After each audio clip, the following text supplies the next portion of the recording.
नमस्कार, जय हिंद दोस्तों आज हम देखने वाले हैं बिहार पुलिस का। देखेंगे तो आपका जो है क्वेश्चन बैंक निकाला गया है रोशन सर के द्वारा ज्ञान बिंदु जेएस एकेडमी की तरफ से। देखिए, अगर आपको सिंपल से बताएंगे, अगर आपको बिहार पुलिस निकालना है तो आप खुद से किताब को पढ़िए या फिर आप वीडियो देखिए, आपको ये चीज़ करना ही पड़ेगा। क्योंकि क्वेश्चन जो इसमें दिया गया, डिस्कशन जो दिया गया है इस वाली किताब में, बिहार पुलिस क्वेश्चन बैंक में बहुत ही बेहतरीन तरीके से दिया गया और ऐसा किताब जो आपका कंटेंट है कहीं नहीं मिलेगा।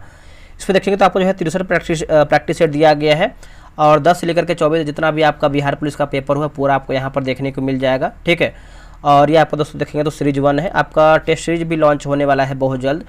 तो हम एक एक क्वेश्चन को और जितना भी आपका डिस्कशन दिया गया है पूरा देखने का प्रयास करेंगे और एक एक क्वेश्चन को देखिएगा और डिस्कशन भी देखने का प्रयास कीजिएगा। तो चलिए वीडियो को आज हम देखने वाले हैं बिहार पुलिस का। देखेंगे तो ये आपका मध्य निषेध का पेपर होने वाला है और ये आपका जो है 14/5/2023 का पेपर है। तो पूरा एक एक क्वेश्चन को देखने का प्रयास कीजिएगा।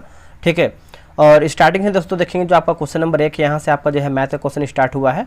तो हम जो है जीके जीएस को पूरा फोकस करेंगे और एक एक क्वेश्चन को जो है देखने का प्रयास करेंगे। तो चलिए देखते हैं जीके जीएस कहाँ पर है और डिस्कशन को पूरा देखिएगा ताकि आपको एक्स्ट्रा पॉइंट जो है आप पता कर पाएँ। जैसे 5वां आपका प्रश्न देखेंगे तो सामान्य प्रकार के द्विफोकल लेंसों में ऊपरी और निचले भाग क्रमशः होते हैं। तो ऑप्शन नंबर ए होगा अवतल और उत्तल होते हैं। क्या होगा आंसर? अवतल और उत्तल लेंस होते हैं, ऑप्शन नंबर ए होगा। देखिए, ऊपरी भाग दूर की वस्तुओं को देखने के लिए तथा निचला भाग समीप की वस्तुओं को देखने के लिए दोस्तों काम आता है। द्विफोकल लेंस का जो प्रयोग है जरा दृष्टि दोष से पीड़ित लोगों के लिए किया जाता है। जरा दृष्टि दोष में न निकट और न दूर की वस्तु जो है दिखाई देती है। आँख में जरा दृष्टि दोष होने का कारण है समंजन क्षमता का कम होना। अक्सर ऐसे दोष उम्र ढलने के पश्चात ही दिखाई देता है। नेक्स्ट क्वेश्चन है क्वेश्चन नंबर 6। निम्नलिखित में से कौन सी प्रक्रिया दीर्घ तरंग विकिरण का जो है भाग नहीं है? तो ऑप्शन नंबर बी होगा बिखरना। देखिए, आपका भाग नहीं है।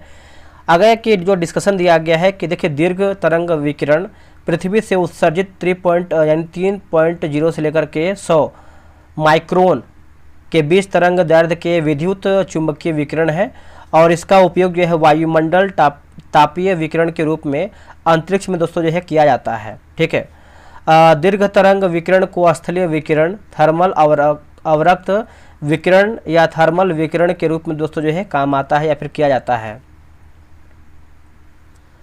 देखिए, दीर्घ तरंग विकिरण की प्रक्रिया में चालन, संवहन एवं विकिरण शामिल है। चालन की बात करते हैं तो जब वस्तु एक दूसरे के संपर्क में आती है तब चालन एक गर्म वस्तु से ठंडी वस्तु में जो है स्थानांतरण की प्रक्रिया है। ठोस में ऊष्मा स्थानांतरण चालन द्वारा होता है।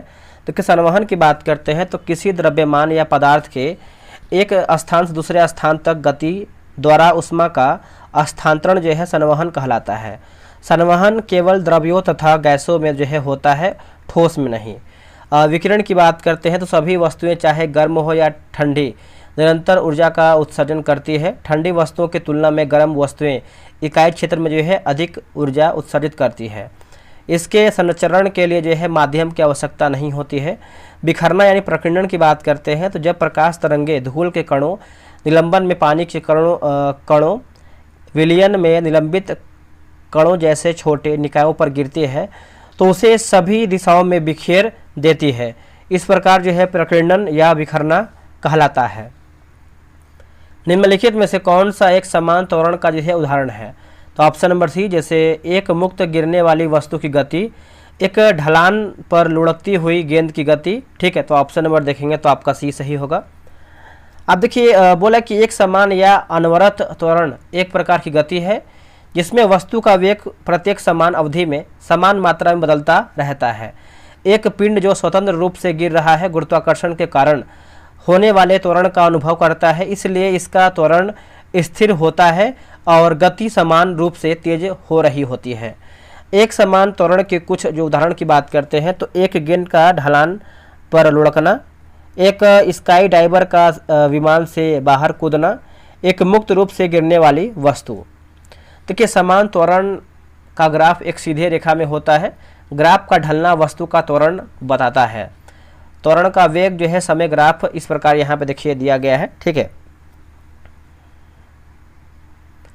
नेक्स्ट है कोई वस्तु एक तरल में तैरेगी या डूबेगी यह निम्न में से किस पर निर्भर करता है? तो यह निर्भर करता है ऑप्शन नंबर सी। देखिए, वस्तु और तरल के घनत्व में अंतर हो जाएगा, ऑप्शन नंबर देखेंगे तो सी सही होगा। किसी निकाय की प्लवनशीलता या निमज्जन यानी प्लवनशीलता के विपरीत एक दूसरे के सापेक्ष घनत्व पर निर्भर करता है। यदि निकाय का घनत्व तरल के घनत्व से अधिक हो तो निकाय डूब जाएगा। दूसरी तरफ अगर निकाय का घनत्व तरल से कम हो तो वह उसके ऊपर जो है तैरने लगेगा। यदि निकाय और द्रव्य का घनत्व एक दूसरे के बराबर हो तो वे संतुलन में आ जाते हैं और तैरने लगते हैं। ठीक है, अगला है कि चार प्रत्येक प्रतिरोध वाले तीन प्रतिरोधियों को एक समबाहु त्रिभुज के आकार में जोड़ा गया है।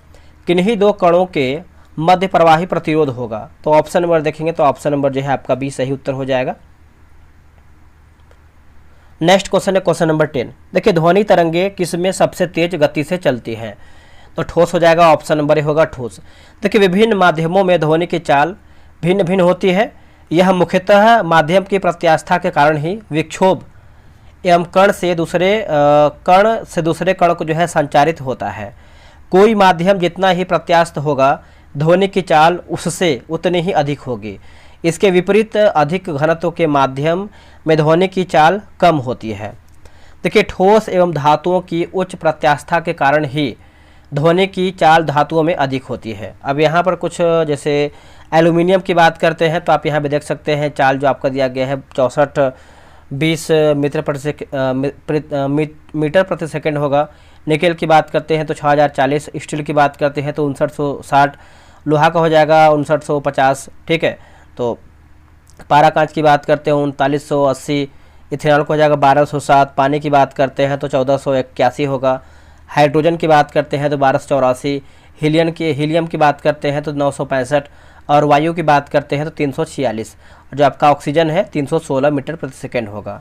देखिए, आर्यों का मूल निवास कहाँ था? तो हो जाएगा Asia minor, option number B होगा एशिया माइनर। देखिए, आर्यों के मूल निवास के संबंध में विभिन्न विद्वानों के विचार अलग अलग हैं, जैसे प्रो मैक्स मूलर है ना, तो एशिया माइनर मध्य एशिया। बाल गंगाधर तिलक की बात करते हैं तो उत्तरी ध्रुव। डॉक्टर अविनाश चंद्र दास की बात करते हैं तो सप्त सैंधव प्रदेश। दयानंद सरस्वती की बात करते हैं तो तिब्बत और नेहरिंग एवं प्रोफेसर गार्डनर चाइल्ड दक्षिणी रूस। गंगानाथ झा की बात करते हैं तो ब्रह्मर्षि देश हो जाएगा। गाइल्स महोदय हंगरी तथा डैन्यूब नदी घाटी। और पेंका की बात करते हैं तो जर्मनी के मैदानी भाग। देखिए, अधिकांश विद्वान प्रोफेसर मैक्स मूलर के एशिया माइनर मध्य एशिया बैक्टीरिया क्षेत्र के विचारों से सहमत हैं कि आर्यों का मूल निवास जो है एशिया माइनर ही था। भारत के ग्रैंड ओल्ड मैन के रूप में दोस्तों जो है किसे जाना जाता है? तो आप सभी को पता है दादा भाई नौरोजी हो जाएंगे, ऑप्शन नंबर ए होगा दादा भाई नौरोजी। देखिए, दादा भाई नौरोजी का जन्म जो है 4 सितंबर 1825 को हुआ था। आगे चलकर दादा भाई नौरोजी भारतीय राष्ट्रीय कांग्रेस के सह संस्थापक सदस्य रहे। वे 3 बार 1886, 1893 और 1906 कांग्रेस के जो है अध्यक्ष रहे थे। राष्ट्रीय आंदोलन के दौरान भारतीय राजनीति के ग्रैंड ओल्ड मैन दादा भाई नौरोजी ने कहा कि राजा जनता के लिए बना है, जनता राजा के लिए नहीं बनी है। इन्होंने धन के निष्कासन को जो है अनिष्टों का अनिष्ट कहा है। आगे बढ़ेंगे। 1882 में उदारवादी दल के प्रत्याशी के रूप में उन्हें फिंसवरी निर्वाचन क्षेत्र से हाउस ऑफ कॉमन्स के लिए चुना गया। वे किस पद के लिए जो है चुने जाने वाले पहले भारतीय थे? तो मतलब वे इस पद के लिए है, इस पद के लिए। ठीक है, किस नहीं इस। आगे हमारा है क्वेश्चन नंबर 13। देखिए, सविनय अवज्ञा आंदोलन के बारे में निम्नलिखित में से कौन सा कथन सही है? देखिए, गांधी इरविन समझौता के तहत कांग्रेस जो है अवज्ञा आंदोलन छोड़ने को तैयार था। यही दोस्तों देखेंगे तो सही ऑप्शन नंबर बी होगा। देखिए, 5 मार्च 1931 को द्वितीय गोलमेज सम्मेलन में शामिल तथा सविनय अवज्ञा आंदोलन के स्थगन को लेकर दिल्ली में एक समझौता हुआ। इस समझौता में कांग्रेस की तरफ से गांधी जी निम्न बातों को जो है स्वीकार किया। इसे सविनय अवज्ञा आंदोलन स्थगित कर दिया जाएगा। कांग्रेस निकट भविष्य में होने वाले दूसरे गोलमेज सम्मेलन में भाग लेगा। कांग्रेस ब्रिटिश सामानों का बहिष्कार नहीं करेगी। गांधी इरविन पैक्ट को सरोजिनी नायडू ने 2 महात्माओं का जो है मिलन कहा है। ठीक है, और तेज बहादुर सप्रू एवं M.R. जयकर के प्रयत्नों से गांधी जी एवं इरविन के मध्य 17 फरवरी से दिल्ली में वार्ता प्रारंभ हुई। 5 मार्च 1931 को अंततः समझौते पर जो है हस्ताक्षर हुआ। उत्तर वैदिक काल में इंद्र का स्थान किस देवता को मिला था? तो उत्तर हो जाएगा प्रजापति को। ऑप्शन नंबर देखेंगे तो ये उत्तर हो जाएगा प्रजापति को। देखिए ऋग्वैदिक काल के सबसे प्रयुक्त देवता इंद्र के स्थान पर उत्तर वैदिक काल में प्रजापति यानी सृजन का देवता को जो है सर्वोच्च स्थान मिला है। उत्तर वैदिक काल के 2 अन्य प्रमुख जो देवता है रुद्र यानी पशुओं के देवता व विष्णु लोगों के पालक माने जाते हैं। चलिए आगे बढ़ते हैं। अगला है कि इस काल में वर्ण व्यवस्था कठोर रूप से धारण कर चुकी थी। अंततः, है ना, अंततः दोस्तों देखेंगे तो कुछ वर्णों के अपने अलग से देवता हो गए। पूषण जो पहले पशुओं के देवता थे अब शूद्रों के देवता हो गए। भारतीय राष्ट्रीय कांग्रेस के प्रथम अधिवेशन की जो अध्यक्षता है किसने किया था? तो आंसर होगा BC बनर्जी। ऑप्शन नंबर देखेंगे तो डी उत्तर हो जाएगा। देखिए भारतीय राष्ट्रीय कांग्रेस की स्थापना एक अवकाश प्राप्त अंग्रेज ICS अधिकारी एलन ऑक्टिवन ह्यूम यानी A.O. ह्यूम द्वारा जो है दिसंबर 1885 में किया गया था। इसका प्रथम अधिवेशन की बात करते हैं तो 28 दिसंबर 1885 को मुंबई के ग्वालियर टैंक में स्थित गोकुल दास तेजपाल संस्कृत कॉलेज में हुआ। इस अधिवेशन के प्रथम जो अध्यक्ष थे आपके व्योमेश चंद्र बनर्जी तथा सचिव A.O. ह्यूम थे। पहले अधिवेशन में भाग लेने वाले सदस्यों की जो संख्या आपका 72 था। प्रारंभ में इसका नाम जो है भारतीय राष्ट्रीय संघ था रखा गया था, लेकिन बाद में दादा भाई नौरोजी के सुझाव पर इसका नाम जो है चेंज करके भारतीय राष्ट्रीय कांग्रेस जो है कर दिया गया। निम्न में से कौन सही रूप से सुमेलित नहीं है? हमारा गलत क्या है? तो जमात खाना मस्जिद की बात करते हैं तो बलबन गलत आंसर हो जाएगा। या आपको दोस्तों बलबन नहीं होगा। जमात खाना मस्जिद का जो निर्माण है 1325 में सुल्तान अलाउद्दीन खिलजी के पुत्र खिज खान के द्वारा जो है यानी खिजर खान ने करवाया था। यह मस्जिद निजामुद्दीन बस्ती दरबार बड़े निजामुद्दीन औलिया तीर्थ परिसर में जो है सबसे बड़ी संरचना है। चलिए आते हैं अगले प्रश्न पे। अगला हमारा है कि क्वेश्चन नंबर 70 नंबर, निम्नलिखित में से किसने कहा कांग्रेस वास्तव में हथियारों के बिना युद्धगृह है यानी गृह युद्ध है? तो ऑप्शन नंबर ए होगा sir Syed Ahmad Khan. Option number A होगा सर सैयद अहमद खान। देखिए सर सैयद अहमद खान ने कहा था कि कांग्रेस वास्तव में बिना हथियारों के गृह युद्ध में है। उन्होंने कड़े शब्दों में कांग्रेस की निंदा किया था। सर सैयद अहमद खान एक मुस्लिम समाज सुधारक थे। उन्होंने अलीगढ़ मुस्लिम विश्वविद्यालय की स्थापना 1875 में मोहम्मडन एंग्लो ओरिएंटल कॉलेज के रूप में किया था। इसका नाम चेंज करके जो है 1920 में अलीगढ़ मुस्लिम विश्वविद्यालय जो है दोस्तों कर दिया गया। अगला है कि किस युद्ध में हार के बाद नेपोलियन को सेंट हेलेना में निर्वासित कर दिया गया था? तो उत्तर हो जाएगा वाटरलू हो जाएगा। ऑप्शन नंबर बी होगा। देखिए वाटरलू की लड़ाई में हार जाने के बाद नेपोलियन को 1821 में सेंट हेलेना द्वीप में निर्वासित कर दिया गया था, जहां 52 वर्ष की उम्र में जो है उनकी मृत्यु हो गई। वाटरलू का युद्ध जो है 18 जून 1815 को बेल्जियम में हुई। इसमें नेपोलियन बोनापार्ट की हार हुई। इस युद्ध में नेपोलियन की सेना ब्रिटिश और यानी एशियाई सेना से हार गई। नेपोलियन का जन्म जो है 1769 ईस्वी में भूमध्य सागर के कोर्सिका द्वीप पर हुआ था। 1804 में वह फ्रांस का सम्राट बना था तथा 5 मई 1821 को जो है इसका मृत्यु हो गया था। अब यहाँ पर कुछ इंग्लिश का भी क्वेश्चन दिया गया है। Select the most appropriate antonym of the given word, है ना।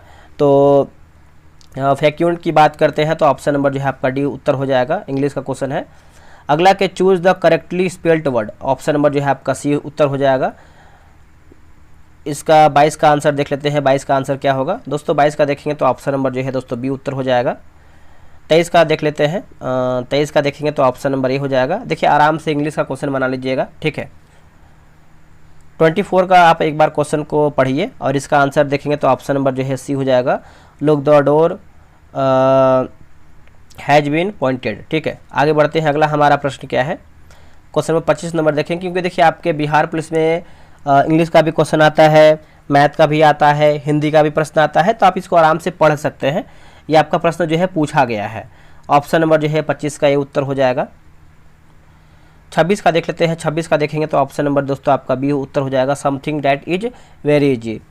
और आते हैं क्वेश्चन नंबर 27 नंबर पे। निम्न में से किस कवि ने लक्षण ग्रंथ नहीं लिखा?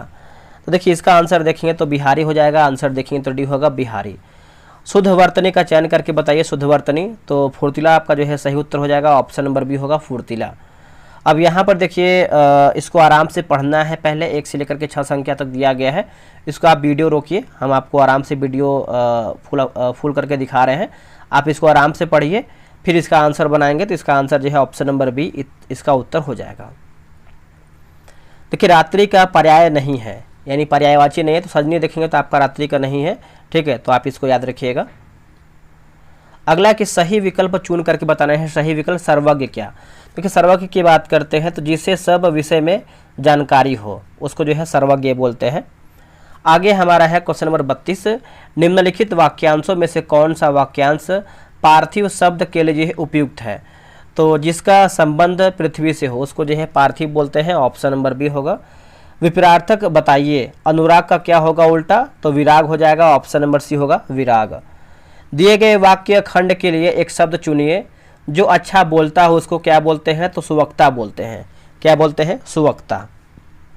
अब देखिए वही आपका वैसा ही क्वेश्चन आ गया है 35 का, इसका ऑप्शन नंबर देखेंगे 35 का, तो ऑप्शन नंबर दोस्तों आपका बी उत्तर हो जाएगा। आराम से इसको बनाइए आप सभी लोग, ठीक है। चलिए आगे बढ़ते हैं। अगला हमारा प्रश्न है क्वेश्चन नंबर 36 नंबर। देखिए मानव शरीर की सबसे बड़ी कोशिका है कौन सा। तो आपका तंत्रिका कोशिका हो जाएगा, ऑप्शन नंबर देखेंगे तो ये उत्तर हो जाएगा तंत्रिका कोशिका। देखिए तंत्रिका ऊतक की इकाई को न्यूरॉन या तंत्रिका कोशिका कहते हैं। नार एड्रिनलिन नामक रासायनिक द्रव्य जो है न्यूरोट्रांसमीटर पदार्थ है। तंत्रिका तंत्र की बात करते हैं, नर्वस सिस्टम। तो मनुष्य का तंत्रिका तंत्र 3 भागों में जो है विभक्त होता है। केंद्रीय तंत्रिका तंत्र, देखिए तंत्रिका तंत्र का वह भाग जो संपूर्ण शरीर व स्वयं तंत्रिका तंत्र पर नियंत्रण रखता है। मनुष्य का केंद्रीय तंत्रिका तंत्र 2 भागों से मिलकर बना है, पहला आपका मस्तिष्क और दूसरा देखेंगे तो आपका मेरुरज्जु हो जाएगा। देखिए परिधीय तंत्रिका तंत्र, परिधीय तंत्रिका तंत्र मस्तिष्क एवं मेरुरज्जु से निकलने वाली तंत्रिकाओं का बना होता है। अब देखिए स्वायत्त तंत्रिका तंत्र की बात करते हैं, तो स्वायत्त तंत्रिका तंत्र कुछ मस्तिष्क एवं कुछ मेरुरज्जु तंत्रिकाओं का बना होता है। यह शरीर के सभी आंतरिक अंगों व रक्त वाहिनियों को तंत्रिकाओं को आपूर्ति करता है, ठीक है, तो आप इसको याद रखिएगा। देखिए वायुजनित रोग है तो ये आपको हो जाएगा उपयुक्त सभी, यानी जैसे तपेदिक, निमोनिया और डिप्थीरिया हो जाएगा, ठीक है। मानो या ना मानो आपके नाखून, बाल और त्वचा समान पदार्थ से बने होते हैं। यह जानवरों के खूरों में भी है, यह एक प्रोटीन है। तो देखेंगे तो आपका केराटिन हो जाएगा, ऑप्शन नंबर डी होगा केराटिन। देखिए ग्लाइकोजन कार्बोहाइड्रेट उपापचय के अंतर्गत यकृत रक्त के ग्लूकोज वाले भाग को ग्लाइकोजन में परिवर्तित कर देता है और संचित पोषक तत्वों के रूप में यकृत कोशिका में संचित कर देता है। ग्लूकोज की आवश्यकता होने पर, है ना, आवश्यकता होने पर यकृत संचित ग्लाइकोजन को खंडित कर ग्लूकोज में परिवर्तित कर देता है। फाइब्रिनोजेन इस प्रोटीन का उत्पादन यकृत से होता है, जो रक्त को थक्का बनाने में, यानी रक्त का थक्का बनने में मदद करता है। हेपेरिन इस प्रोटीन का उत्पादन यकृत से ही होता है, जो शरीर के अंदर रक्त को जो है जमने से रोकता है। चलिए आगे है अगला प्रश्न हम देखेंगे। निम्नलिखित में से कौन सा मनुष्य में अवशेषी अंग का उदाहरण है। तो ऑप्शन नंबर बी होगा कान की मांसपेशियां जो है सही उत्तर हो जाएगा, कान की मांसपेशियां। देखिए अवशेषी अंग जो है वे अंग जिनकी उपयोगिता मनुष्य के लिए, यानी मनुष्य के अंग यहाँ पर है समाप्त हो जाती है या फिर समाप्त हो चुकी हो। एग्जाम्पल की बात करते हैं तो अपेंडिक्स, साइनस कान की मांसपेशी, अरेक्टस पीली और टांसिल्स नरों में निपल्स आदि, ठीक है, निपल्स आदि। अगला है कि किसके संचय के कारण मांसपेशियों में जो है थकान होती है। तो लैक्टिक एसिड हो जाएगा, ऑप्शन नंबर बी होगा लैक्टिक एसिड। जीवित सरल ऊतक जो पौधे के बढ़ते भागों को सहारा प्रदान करता है वो आपका है, तो कोलेनकाइमा हो जाएगा, ऑप्शन नंबर बी हो कोलेनकाइमा। देखिए जब इसमें हरित लवण पाया जाता है तब यह भोजन निर्माण करता है। इस कोलेनकाइमा की बात करते हैं, दृढ़ ऊतक की बात करते हैं तो इसमें जीव द्रव्य नहीं होता है। इनकी भित्ति लिग्निन के जमाव के कारण मोटी हो जाती है। दृढ़ ऊतक पौधे के तना, पत्तियों की सिरा, फलों तथा बीजों के बीजावरण तथा नारियल के बाहरी रेशेदार छिलके में पाए जाते हैं। यह पौधे को सामर्थ्य, दृढ़ता एवं लचीलापन प्रदान करता है। कोलेनकाइमा की बात करते हैं तो इनकी कोशिका भित्ति पतली एवं सेलुलोज से बनी होती है। इस प्रकार की कोशिकाओं के बीच अंतर कोशिकीय स्थान रहता है। कोशिका के मध्य में एक बड़ी रसधानी रहती है। यह नए तने, जड़ एवं पत्तियों के एपिडर्मिस और कॉर्टेक्स में पाया जाता है। यह पत्तियों में भोजन का जो है निर्माण करता है। फाइबर की बात करते हैं तो यह स्लेन्काइमा कोशिका से बनी होती है। यह मृत कोशिका होती है। यह मुख्यतः पौधों को यांत्रिक सहारा जो है प्रदान करती है। चलिए आगे बढ़ेंगे। अगला हमारा है कि पादप कोशिकाओं में तीक्ष्णता और कठोरता किसके द्वारा दोस्तों जो है प्रदान किया जाता है। इसका आंसर देखेंगे तो ऑप्शन नंबर जो है आपका डी उत्तर हो जाएगा। ठीक है, डी में देखिए आपका दिया गया है कि पादप कोशिकाओं में तीक्ष्णता है ना, तीक्ष्णता और कठोरता कोशिका रस से भरी रिक्तिकाएँ प्रदान की जाती हैं। राजधानियों में कोशिका है ना, कोशिका रस भरा होता है। कोशिका रस में खनिज व कुछ कार्बनिक पदार्थ पाए जाते हैं जो कोशिका को स्फीति तथा कठोरता प्रदान करता है। निम्नलिखित में से कौन सा ऊतक पौधे के तने का घेरा बढ़ाने के लिए उत्तरदायी है। तो पार्श्व प्रविभाजी हो जाएगा। आंसर देखेंगे तो डी उत्तर हो जाएगा। देखिए पार्श्व विभाजीय ऊतक ये ऊतक तने की परिधि या मूल में पाए जाते हैं। ये तने की चौड़ाई बढ़ाने में सहायक होते हैं तथा ये ऊतक तने तथा जड़ में द्वितीय वृद्धि करते हैं, जिससे तने व जड़ की चौड़ाई में वृद्धि होती है। ठीक है, तो आप इसको याद रखिएगा। समुद्र के पानी से नमक को अलग करने के लिए निम्नलिखित में से किस विधि का जो है उपयोग दोस्तों किया जाता है। तो आंसर हो जाएगा वाष्पीकरण हो जाएगा। ऑप्शन नंबर देखेंगे तो ये हो जाएगा वाष्पीकरण। देखिए वाष्पीकरण घटकों के इसके अवाष्पशील घटक से वाष्पीकरण की प्रक्रिया द्वारा पृथक कर सकते हैं। उदाहरण समुद्री जल से नमक की पुनः प्राप्ति। ठीक है, निम्नलिखित में से किस में सबसे अधिक न्यूट्रॉन होते हैं। तो ऑप्शन नंबर ए हो जाएगा, याद रखिएगा।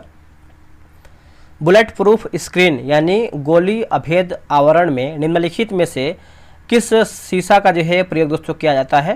तो प्रवलित glass, option number D. Bullet proof glass बनाने के लिए लैक्सन बहुलक का जो है उपयोग दोस्तों जो है किया जाता है। बहुलक का एक्स यानी तत्व एक्स किसका परमाणु क्रमांक 16 है। तो ऑप्शन नंबर सी एक अधातु का हो जाएगा। याद रखिएगा, एक अधातु। देखिए अधातु ऑक्सीजन से संयोग करके ऑक्साइड बनाते हैं तथा इनके ऑक्साइड सामान्यतः अम्लीय होते हैं।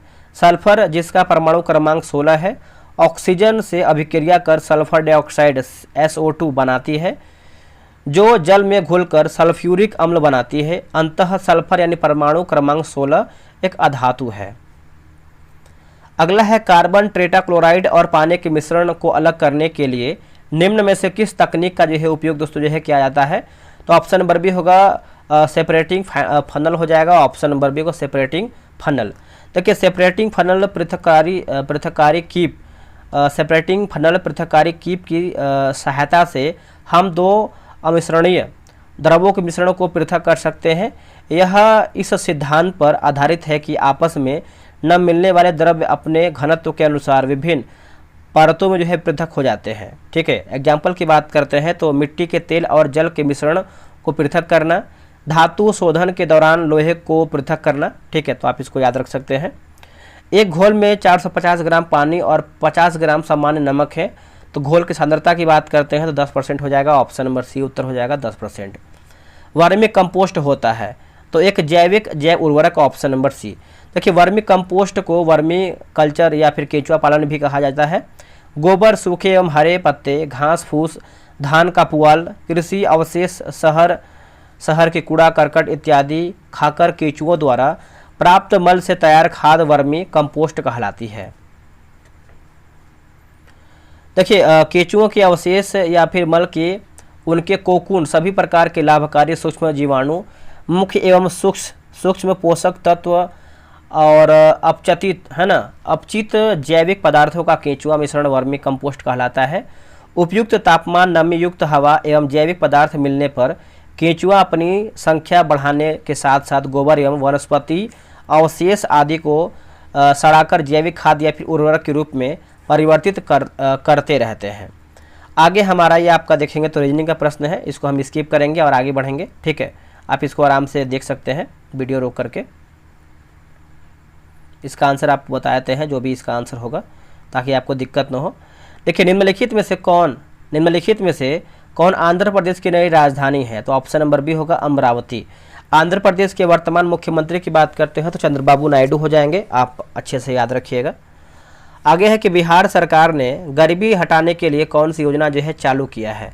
तो गरीबी हटाने के लिए दोस्तों देखेंगे तो हो जाएगा आजीविका का उद्देश्य महिला सशक्तिकरण को बढ़ावा देना तथा बिहार में गरीबी को यथासंभव कम करना। बिहार सरकार द्वारा इस बिहार ग्रामीण जीविकोपार्जन प्रोत्साहन समिति यानी जीविका नाम से 2007 में विश्व बैंक की सहायता से शुरू किया। बिहार के कुछ प्रमुख योजना जैसे मिशन परिवर्तन। देखिए उप मुख्यमंत्री तेजस्वी यादव ने मेडिकल कॉलेजों में सुधार के लिए 60 दिन के तर्ज पर मिशन परिवर्तन को लॉन्च किया है। और हर घर गंगा जल योजना, इस योजना के तहत गंगा के पानी को पाइपलाइन के जरिए राजगीर, गया, बोधगया या नवादा में लोगों को उपलब्ध करवाना है। मुख्यमंत्री डिजिटल हेल्थ योजना, इस योजना के तहत ऑनलाइन हॉस्पिटल में डॉक्टर या बेड की जानकारी लेना। फिश ऑन व्हील्स योजना, टीबी मरीजों के उनके घर पर ही मछली चावल खाने की व्यवस्था करना। ठीक है, आगे देखेंगे किस भारतीय निशानेबाज ने ISSF राइफल पिस्टल विश्व कप 2023 में 10 मीटर एयर पिस्टल प्रतियोगिता में स्वर्ण पदक जीता है? तो Sarabjot Singh, option number B उत्तर हो जाएगा। 75वें गणतंत्र दिवस परेड में किस राज्य की झांकी को प्रथम पुरस्कार मिला है? तो यह मिला है उत्तराखंड को, ऑप्शन नंबर डी होगा उत्तराखंड। यह करंट अफेयर का प्रश्न है तो ये सब चेंज होते रहता है। ठीक है, ऑप्टिकल फाइबर का आविष्कार किसने किया है? तो यह क्या है? नरिंदर कपानी, ऑप्शन नंबर आपका बी होगा। यह ग्लास और प्लास्टिक से बना एक बहुत पतला फाइबर है जो कुछ आंतरिक परावर्तन के सिद्धांत पर कार्य करता है। यह बहुत कम हानि के साथ लंबी दूरी के डेटा हस्तांतरण के लिए हल्का, तेज और उपयोगी होता है। अगला है कि 1 ग्राम यूरेनियम लगभग किसके समान ऊर्जा का उत्पादन करेगा? तो इसका आंसर देखेंगे तो ऑप्शन नंबर दोस्तों जो है बी उत्तर हो जाएगा, 235 हो जाएगा। ठीक है, 235 द्वारा उत्पादित ऊर्जा 4 से 5 टन उच्च ग्रेड कोयले से उत्पादित ऊर्जा के समान होता है। यूरेनियम की खोज जो है 1779 में मार्टिन हेनरिक क्लेप्रोथ द्वारा जो है किया गया। एक परमाणु इकाई के क्रिटिकल बनने का अर्थ क्या है? तो इसका आंसर देखेंगे तो हो जाएगा ईंधन नाभिक के स्वयं विभाजन का कारण बनने वाली श्रृंखला प्रतिक्रिया स्थापित हो गई है। ठीक है, देखिए जब रिएक्टर एक ऐसे विन्यास में होता है तो प्रत्येक विखंडित परमाणु से एक न्यूट्रॉन एक और विखंडन कारण बनता है, तब परमाणु इकाई को क्रिटिकल कहा जाता है, याद रखिएगा। नेक्स्ट हमारा है कि निम्न में से कौन सा अस्पताल हाल ही में कैंपस में फायर स्टेशन वाला भारत का पहला अस्पताल बना है? तो एम्स दिल्ली हो जाएगा, ऑप्शन नंबर देखेंगे तो सी होगा एम्स दिल्ली। इसके लिए दिल्ली अग्निशामक सेवा के साथ समझौता किया है। वर्तमान में दिल्ली एम्स के निर्देशक की बात करते हैं तो एम श्रीनिवास हैं। डिजिटल नियमों में हुए बदलाव के चलते किस कंपनी ने भारत में अपना काम बंद कर दिया है? तो याहू हो जाएगा, ऑप्शन नंबर हो जाएगा याहू। कंपनी ने कहा है कि देश में डिजिटल सामग्री प्लेटफार्मों के विदेशी स्वामित्व को सीमित करने वाले नए प्रत्यक्ष विदेशी निवेश नियमों के कारण वो अपना व्यापार भारत में न्यूज, क्रिकेट, फाइनेंस, एंटरटेनमेंट और मेकर्स इंडिया की सर्विस बंद कर दी है। हालांकि यूजर्स के लिए पहले की तरह याहू ईमेल और सर्च सर्विसेज जो है चलती रहेंगी। अगला है कि ओलंपिक ज्वाला किसका प्रतीक है? देखिए ओलंपिक ज्वाला की बात करते हैं तो ऑप्शन नंबर देखेंगे तो बी उत्तर हो जाएगा। ओलंपिक में उपयोग होने वाला ज्वाला प्राचीन तथा आधुनिक खेलों के बीच निरंतरता का प्रतीक होता है। इसे जलाने की शुरुआत जो है 1928 के एम्स्टर्डम ओलंपिक से हुआ है। 1936 में बर्लिन ओलंपिक खेलों में मशाल के वर्तमान स्वरूप को जो है अपनाया गया। प्राचीन ओलंपिक खेल यूनान के ओलंपिया शहर में जो है 776 ईसा पूर्व में दोस्तों जो है प्रारंभ हुआ है। आधुनिक ओलंपिक खेल प्रतियोगिता का जो आरंभ जो है 6 अप्रैल 1896 ईस्वी को फ्रांस के बैरोन पियरे डी कोबार्टिन के प्रयासों से यूनान के एथेंस शहर में दोस्तों हुआ है। अगला है कि निम्नलिखित में से कौन एक उच्च न्यायालय की पहली महिला मुख्य न्यायाधीश थी? तो लीला सेठ हो जाएगा, ऑप्शन नंबर बी होगा लीला सेठ। देखिए उच्चतम न्यायालय का प्रथम महिला न्यायाधीश की बात करते हैं तो फातिमा बीबी बनी थी। अगला है कि निम्नलिखित में से कौन भारत रत्न पुरस्कार प्राप्त करता नहीं है। तो राजकुमार, ऑप्शन नंबर देखेंगे तो डी होगा राज कपूर, लिखा गया है राज कपूर। देखिए राज कपूर हिंदी सिनेमा के प्रसिद्ध अभिनेता थे। उस्ताद बिस्मिल्लाह खां और लता मंगेशकर को 2001 में भारत रत्न पुरस्कार से जो है सम्मानित किया गया है। उस्ताद बिस्मिल्लाह खां का संबंध जो है शहनाई से है। लता मंगेशकर का जो संबंध है गायिका से है, ठीक है। और सत्यजीत रे को भारत रत्न पुरस्कार 1992 जो है दिया गया है, यानी सम्मानित किया गया है। बच्चों को इंटरनेट सुरक्षा के बारे में जागरूक करने के लिए गूगल ने किस प्रोग्रामों को जो है शुरू किया है। तो globe kids safety programme, option number B होगा।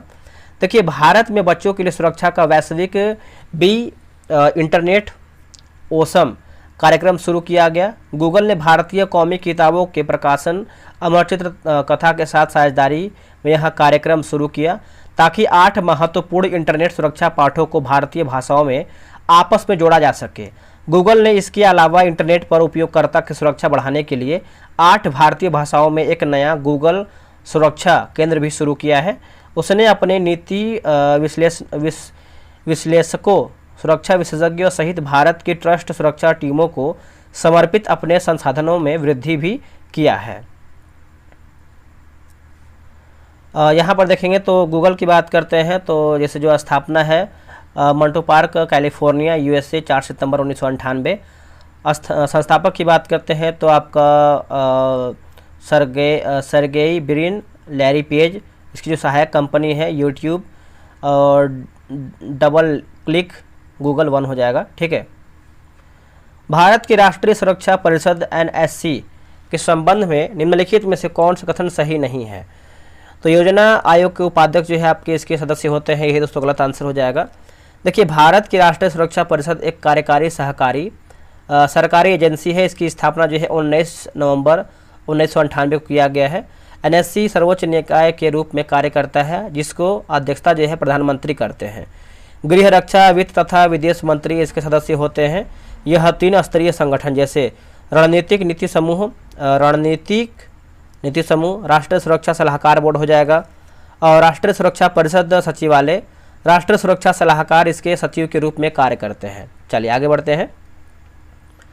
धरातल के सर्वाधिक भाग पर निम्नलिखित में से किस चट्टान का विस्तार पाया जाता है। तो ऑप्शन नंबर सी अवसादी चट्टान हो जाएगा, आप इसको याद रखिएगा, अवसादी चट्टान। देखिए पृथ्वी के भूपृष्ठ के लगभग 75% भाग पर अवसादी चट्टान का विस्तार पाया जाता है, जबकि भूपृष्ठ की बनावट में इसका केवल 5% योगदान है। गर्म एवं शुष्क प्रदेशों में वायु के द्वारा लाए गए धूल व मिट्टी से भी अवसादी चट्टानों का निर्माण होता है। लोएस इसका उदाहरण है। आगे है कि अवसादी चट्टानों का नाम अवसाद ढोने वाले कारकों और उनके जमाव के संदर्भ में रखा जाता है। जैसे नदीकृत अवसादी चट्टान, झील की बात करते हैं सरोवरी अवसादी चट्टान, और हिमानीकृत की बात करते हैं तो अवसादी चट्टान आदि, है ना। अगला हमारा 70 नंबर है कि निम्नलिखित में से किस महाद्वीप को मानव घर दोस्तों जो है कहा जाता है, मानव घर। तो चलिए इसको देख लेते हैं। देखिए कुछ सबसे प्राचीन मानव सभ्यताओं का जन्म इसी महाद्वीप पर हुआ था, जैसे सुमेरियन सभ्यता, सिंधु घाटी सभ्यता, चीनी सभ्यता इत्यादि। चीनी और भारत विश्व के सर्वाधिक जनसंख्या वाले देश एशिया में ही स्थित है। एशिया में वैश्विक जनसंख्या का लगभग 60% आबादी निवास करती है। पृथ्वी का सबसे बड़ा महाद्वीप एशिया है जो विश्व के लगभग 30% क्षेत्रफल पर विस्तृत है। इसका क्षेत्रफल जो है 4 करोड़ 45 लाख 79 हजार वर्ग किलोमीटर है। एशिया के दक्षिण में हिंद महासागर, उत्तर में आर्कटिक महासागर और पूर्व में प्रशांत महासागर है। पश्चिम में यूराल पर्वत, कैस्पियन सागर, काला सागर व भूमध्य सागर एशिया और यूरोप की सीमा बनाते हैं। लाल सागर और सुएज नहर एशिया को अफ्रीका से अलग करती है, याद रखिएगा। आगे हमारा है कि निम्न में से कौन सा ज्वालामुखी क्षेत्र 10,000 धुआंओं की घाटी के नाम से दोस्तों जाना जाता है। तो ऑप्शन नंबर सी होगा कटमई जो है सही उत्तर हो जाएगा, कटमई। देखिए धुआंरे ज्वालामुखी क्रिया के अंतिम अवस्था के प्रतीक हैं और इनसे गैस व जलवाष्प निकला करते हैं। देखिए गंधक युक्त धुआंओं को सोलफतारा कहा जाता है। ईरान का कोह सुल्तान धुआंरा तथा न्यूजीलैंड की प्लेंटी की खाड़ी में स्थित हाइड द्वीप का जो है धुआंरा भी प्रसिद्ध है। भूपरपट्टी में सर्वाधिक विस्तृत रूप में पाया जाने वाला तत्व कौन सा है, तो आपका ऑक्सीजन हो जाएगा, ऑप्शन नंबर ए होगा ऑक्सीजन। देखिए ऑक्सीजन की बात करते हैं तो 46.60%, सिलिकॉन की बात करते हैं तो 27.72%, एल्यूमिनियम की बात करते हैं तो 8.13%, लोहा की बात करते हैं तो 5% और कैल्शियम की बात करते हैं तो 3.63% हो जाएगा।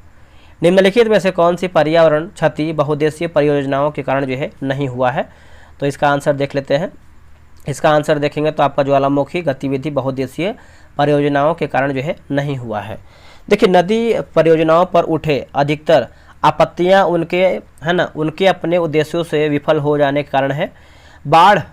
बांध बाढ़ नियंत्रण के लिए बनाए जाते हैं। उनके जलाशयों में तलछट जमा होने से वे बाढ़ें आने का कारण बन जाते हैं। अत्यधिक वर्षा होने की दिशा में तो बड़े बांध की कई बाढ़ नियंत्रण में असफल रहते हैं। इन बाढ़ों से न केवल जान माल का नुकसान होता है अपितु बहुत बड़े स्तर पर मृदा अपरदन भी होता है। देखिए बहुउद्देशीय योजना के कारण जो है भूकंप आने की संभावना भी बढ़ जाती है और अत्यधिक जल के उपयोग से जल जनित बीमारियां, फसलों में कीटाणु जनित बीमारियां और प्रदूषण फैलते हैं। आगे हमारा है कि निम्नलिखित जोड़ों में विशिष्ट वायु द्रव्यमान की कौन सी विशेषता सही है। देखिए विशेषता की बात कर लेते हैं तो आंसर हो जाएगा समुद्री भूमध्य एक सेकेंड ऑप्शन नंबर ए हो जाएगा, जैसे समुद्री भूमध्य रेखीय क्षेत्र में गर्म महासागर, ये आपका सही उत्तर हो जाएगा। देखिए वायु द्रव्यमान वायु राशि वैश्विक ग्रहीय पवन प्रणाली का एक अभिन्न हिस्सा है। अक्षांश के संबंध में 4 मूल स्रोत क्षेत्रों के अनुसार वायु द्रव्यमान को वर्गीकृत किया जा सकता है या फिर जाता है। ध्रुवीय ठंडा, आर्कटिक बहुत ठंडा, विषुवतीय गर्म और बहुत नम, और उष्णकटिबंधीय की बात करते हैं तो आपका गर्म हो जाएगा। देखिए समुद्री भूमध्य रेखीय स्थिति 25 डिग्री उत्तर से लेकर के 10 डिग्री दक्षिणी तक, और तापमान की बात करते हैं तो अधिक गर्म हो जाएगा। समुद्री उष्णकटिबंधीय जैसे यह गर्म है, नम प्रायः अस्थिर होती है। महाद्वीपीय उष्णकटिबंधीय वायु राशि गर्मी के मौसम के दौरान मध्य या निचले अक्षांश में शुष्क या रेगिस्तानी क्षेत्रों में उत्पन्न होती है। और महाद्वीपीय ध्रुवी की बात करते हैं तो यह ठंडा, शुष्क तथा स्थिर होता है। यह मुख्य रूप से एशिया के उच्च अक्षांशीय क्षेत्र या कनाडा में जो है विकसित होते हैं। निम्न में से कौन सी नदी कुमाऊं हिमालय के मिलाम हिमनद से निकलता है, तो इसके आप देखिए डैश दिया गया है, मतलब स्टार बनाया गया है। पढ़ते हैं इसका हम। देखिए शारदा या सरयू नदी का उद्गम नेपाल हिमालय में मिलाम हिमनद में है, जहां इसे गौरी गंगा के नाम से दोस्तों जो है जाना जाता है। यह भारत नेपाल सीमा के साथ बहती हुई, जहां से इसे काली या चाइक कहा जाता है, घाघरा नदी में मिल जाती है। रामगंगा नदी गैरसेन के निकट गढ़वाल की पहाड़ियों से निकलने वाली अपेक्षाकृत छोटी नदी है। यमुना गंगा की सबसे पश्चिमी और सबसे लंबी सहायक नदी है। इसका उद्गम स्रोत यमुनोत्री हिमनद है, जो हिमालय में बंदरपूंछ श्रेणी की पश्चिमी ढाल पर 6316 मीटर ऊंचाई पर स्थित है। और प्रयाग यानी इलाहाबाद में इसका जो है संगम गंगा नदी में होता है। अगला कि एस आकार का महासागरीय कटक, तो इसका आंसर देखेंगे तो हो जाएगा मध्य अटलांटिक कटक हो जाएगा।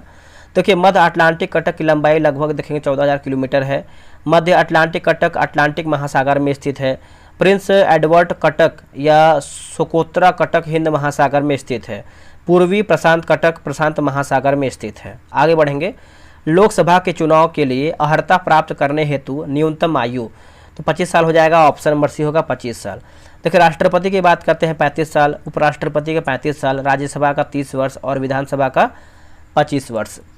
भारत के राष्ट्रपति के चुनाव में विवाद के मामले की जांच कौन करता है, तो ये करता है भारत का सर्वोच्च न्यायालय करता है। ऑप्शन नंबर ये हो जाएगा भारत का सर्वोच्च न्यायालय।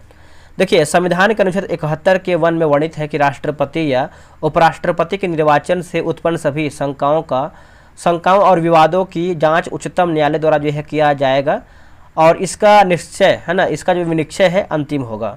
यदि उच्चतम न्यायालय द्वारा किसी व्यक्ति राष्ट्रपति या उपराष्ट्रपति के रूप में निर्वाचन को शून्य घोषित कर दिया जाता है, तो इसके द्वारा पूर्व में इसके किए गए अभिधिमान्य यानी विधि शून्य नहीं होगा। अगला है कि किसके नाम के अंतर्गत केंद्र सरकार के कार्यकारी क्रियाएं किए जाते हैं, तो इसका आंसर देखेंगे तो हो जाएगा राष्ट्रपति, हो जाएगा ऑप्शन नंबर बी। देखिए संविधान के अनुच्छेद 53(1) में वर्णित है कि केंद्र के कार्यपालिका शक्ति राष्ट्रपति में निहित होगी और इसका प्रयोग संविधान के अनुसार स्वयं या अपने अधीनस्थ अधिकारियों के द्वारा करेगा। बिहार में संसदीय सीटों की संख्या पूछ रहा है तो ऑप्शन नंबर ए 40 हो जाएगा। देखिए बिहार में राज्यसभा की सीटों की संख्या 16 है, बिहार विधानसभा की सीटों की संख्या आपको 243 है, बिहार विधान परिषद की सीटों की संख्या की बात करते हैं तो आपका 75 यानी 75 है। भारतीय संविधान ने सुदृढ़ केंद्र के साथ संघीय प्रणाली कहाँ से लिया है, तो कनाडा से लिया है, ऑप्शन नंबर बी हो कनाडा, याद रखिएगा। देखिए मौलिक अधिकार, न्यायिक पुनर्विलोकन एवं न्यायपालिका की स्वतंत्रता, राष्ट्रपति पर महाभियोग की जो प्रक्रिया है अमेरिका के संविधान से लिया गया है। संसदीय प्रणाली, एकल नागरिकता, विधि का शासन, संसदीय विशेषाधिकार आदि ये सब जो है देखेंगे तो ब्रिटिश संविधान से लिया गया है। स्वतंत्रता, समानता या बंधुत्व ये सब फ्रांस से लिया गया है। भारतीय संविधान की 6ठी अनुसूची किन 4 राज्यों में अनुसूचित जनजातियों के प्रशासन और नियंत्रण से संबंधित है, तो असम, मेघालय, त्रिपुरा, मिजोरम हो जाएगा। असम, मेघालय, त्रिपुरा, मिजोरम। असम, मेघालय, त्रिपुरा, मिजोरम बताइए कहाँ पर है। असम, मेघालय, त्रिपुरा, मिजोरम, ऑप्शन नंबर देखेंगे तो 82 का जो है बी सही उत्तर हो जाएगा। ठीक है, थोड़ा सा यहाँ पर देखेंगे तो भारतीय संविधान के 5वीं अनुसूची में अनुसूचित और जनजातीय क्षेत्रों के प्रशासन तथा नियंत्रण के बारे में उपबंध है। संविधान के भाग 10 अनुच्छेद 244 में अनुसूचित क्षेत्र और जनजातीय क्षेत्र को नामित किया गया है, जिसमें प्रशासन की विशेष व्यवस्था की परिकल्पना किया गया है। भारतीय संविधान में संयुक्त सूची किसके संविधान से लिया गया है, तो ऑस्ट्रेलिया जो है सही उत्तर हो जाएगा, ऑस्ट्रेलिया। भारतीय संविधान के 7वीं अनुसूची में 3 सूचियों का वर्णन है, संघ सूची, राज्य सूची और समवर्ती सूची।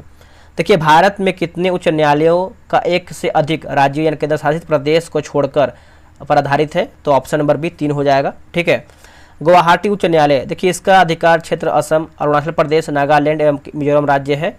बम्बई उच्च न्यायालय की बात करते हैं तो इसका अधिकार क्षेत्र महाराष्ट्र एवं गोवा राज्य के अतिरिक्त दादर व नगर हवेली एवं दमन दीप केंद्र शासित प्रदेश तक विस्तृत है। पंजाब एवं हरियाणा उच्च न्यायालय की बात करते हैं तो इसका अधिकार क्षेत्र पंजाब एवं हरियाणा राज्य के अतिरिक्त चंडीगढ़ केंद्र शासित प्रदेश तक विस्तृत है। भारत के 7 उच्च न्यायालयों का अधिकार क्षेत्र 1 से अधिक राज्यों या केंद्र शासित प्रदेश तक विस्तृत है। न्यायालय का नाम और अधिकार क्षेत्र, जैसे कलकत्ता उच्च न्यायालय की बात करते हैं पश्चिम बंगाल अंडमान निकोबार द्वीप समूह होगा। मद्रास उच्च न्यायालय की बात करते हैं तमिलनाडु पुडुचेरी होगा। जम्मू और कश्मीर एवं लद्दाख उच्च न्यायालय की बात करते हैं जम्मू और कश्मीर लद्दाख होगा। और केरल उच्च न्यायालय की बात करते हैं तो केरल लक्षद्वीप हो जाएगा। भारत के संपूर्ण क्षेत्र में स्वतंत्र रूप से आने जाने का अधिकार संविधान के यानी भारत के संविधान के डैश के अंतर्गत एक मौलिक अधिकार है, तो ऑप्शन नंबर बी अनुच्छेद 19 का 1 हो जाएगा। ठीक है, आप इसको अच्छे से याद रखिएगा। अनुच्छेद 19 के तहत निम्नलिखित मौलिक अधिकार प्रदान किए गए, जैसे वाक एवं अभिव्यक्ति का, शांतिपूर्वक और निरायुध सम्मेलन का, संगम या संघ सहकारी समिति बनाने का, भारत के राज्य क्षेत्र में सर्वत्र आबाद संचरण का, भारत के राज्य क्षेत्र के किसी भी निर्वास करने और बस जाने का, कोई भी वृत्ति, उपजीविका, व्यापार या कारोबार करने का। भारतीय संविधान के अनुच्छेद में कानून के नियम प्रक्रिया का सिद्धांत सम्मिलित है, अनुच्छेद 21 हो जाएगा, ऑप्शन नंबर सी होगा अनुच्छेद 21। देखिए अनुच्छेद 21 में घोषणा किया गया है किसी व्यक्ति को इसके प्राण या दैहिक स्वतंत्रता से विधि कानून या द्वारा स्थापित प्रक्रिया के अनुसार ही वंचित किया जाएगा, अन्यथा नहीं। देखिए राष्ट्रीय आय समान है, तो कारक लागत पर शुद्ध राष्ट्रीय उत्पाद, ऑप्शन नंबर डी हो जाएगा। इसकी गणना के लिए बाजार मूल्य पर प्राप्त शुद्ध राष्ट्रीय उत्पाद में से अप्रत्यक्ष कर को घटाया जाता है और सब्सिडी को जोड़ा जाता है। ठीक है, किसी उत्पाद के उत्पादन में उत्पादनकर्ता को कारकों के लिए कितना भुगतान करना पड़ता है, इसे कारक लागत कहते हैं। बाजार लागत, जब किसी उत्पाद के साधन लागत में अप्रत्यक्ष करों को जोड़ने है तो बाजार लागत जो है प्राप्त होता है या होती है। भारत ने मिश्रित अर्थव्यवस्था को चुना है, तो 1948 की औद्योगिक नीति के लिए ऑप्शन नंबर जो है आपका सी होगा। इस नीति में सार्वजनिक क्षेत्र और निजी क्षेत्र दोनों के महत्व को स्वीकार किया गया और देश में मिश्रित एवं नियंत्रित अर्थव्यवस्था की नींव रखी गई है। अंततः स्पष्ट है कि 1948 की औद्योगिक नीति में मिश्रित अर्थव्यवस्था को चुना गया।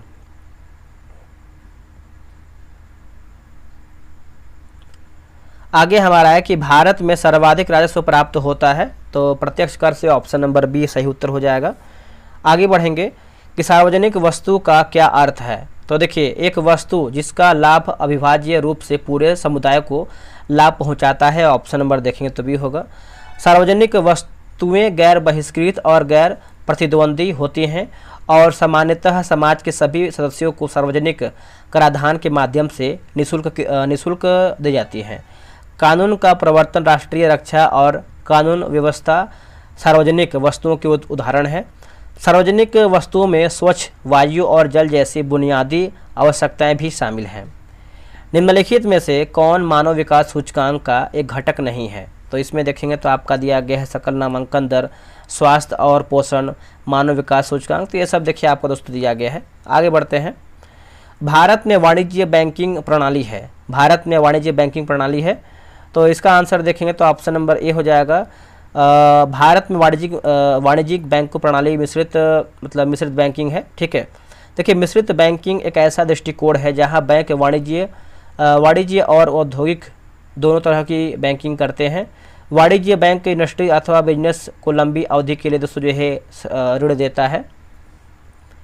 निम्न में से कौन कृषि मूल्य संवर्धन कार्यक्रम का एक उदाहरण है। तो ऑप्शन नंबर देखें तो बी होगा, प्राइस फ्लोर हो जाएगा। क्या होगा? Price floor. ठीक है, आप इसको अच्छे से याद रखिएगा। देखिए, प्राइस फ्लोर वह तंत्र है जिसके द्वारा किसी वस्तु की कीमत को एक निश्चित स्तर से नीचे गिरने से रोका जाता है। भारत में न्यूनतम समर्थन मूल्य MSP प्राइस फ्लोर पर आधारित है। कृषि लागत और मूल्य आयोग द्वारा 23 फसलों के लिए न्यूनतम समर्थन मूल्य की सिफारिश किया जाता है। केंद्र सरकार की आर्थिक मामलों की मंत्रिमंडलीय समिति कृषि लागत और शून्य आयोग द्वारा दोस्तों जो है की गई सिफारिशों पर जो है अंतिम निर्णय लेती है। केंद्रीय बजट के संदर्भ में निम्नलिखित में से कौन सा गैर योजना व्यय के अंतर्गत आता है। तो ऑप्शन नंबर सी रक्षा व्यय आएगा, ब्याज भुगतान आएगा, वेतन और पेंशन और सब्सिडी। ऑप्शन नंबर देखेंगे तो आपका सी होगा। देखिए, योजनागत व्यय, योजनाओं के अंतर्गत किए जाने वाले सभी व्ययों को योजनागत व्यय कहते हैं, जैसे बिजली उत्पादन, सिंचाई एवं ग्रामीण विकास, सड़कों, पुल, नहर इत्यादि का निर्माण। गैर योजनागत व्यय, देखिए योजनागत व्यय के अलावा अन्य सभी प्रकार के व्यय को गैर योजना व्यय के रूप में जाना जाता है, जैसे ब्याज भुगतान, वेतन, पेंशन, सब्सिडी, रक्षा व्यय, राज्यों और केंद्रशासित प्रदेशों की सरकारों को संवैधानिक हस्तांतरण इत्यादि। इसके बाद देखेंगे तो आपका मैथ का क्वेश्चन दिया गया है, तो आप आराम से ग्रुप ज्वाइन करके इसको बना सकते हैं। तो देखिए, आराम से मैंने एक एक क्वेश्चन को डिस्कस के साथ प्रोवाइड करा दिया है आपको। वीडियो कैसा लगा है कमेंट करके बताइएगा। और देखिए, बिहारी से का टेलीग्राम पे ग्रुप बनाया गया है। अगर आप दारोगा की तैयारी कर रहे हैं तो दारोगा के ग्रुप में ज्वाइन हो सकते हैं। ये रहा व्हाट्सअप नंबर 8756 54 65 33। आप जो है बिहार दारोगा लिख करके मैसेज कीजिएगा, आपको प्रॉपर जानकारी मिल जाएगा। चलिए, आज के लिए इतना ही। मिलते हैं एक नई वीडियो में, तब तक के लिए जय हिंद, जय भारत।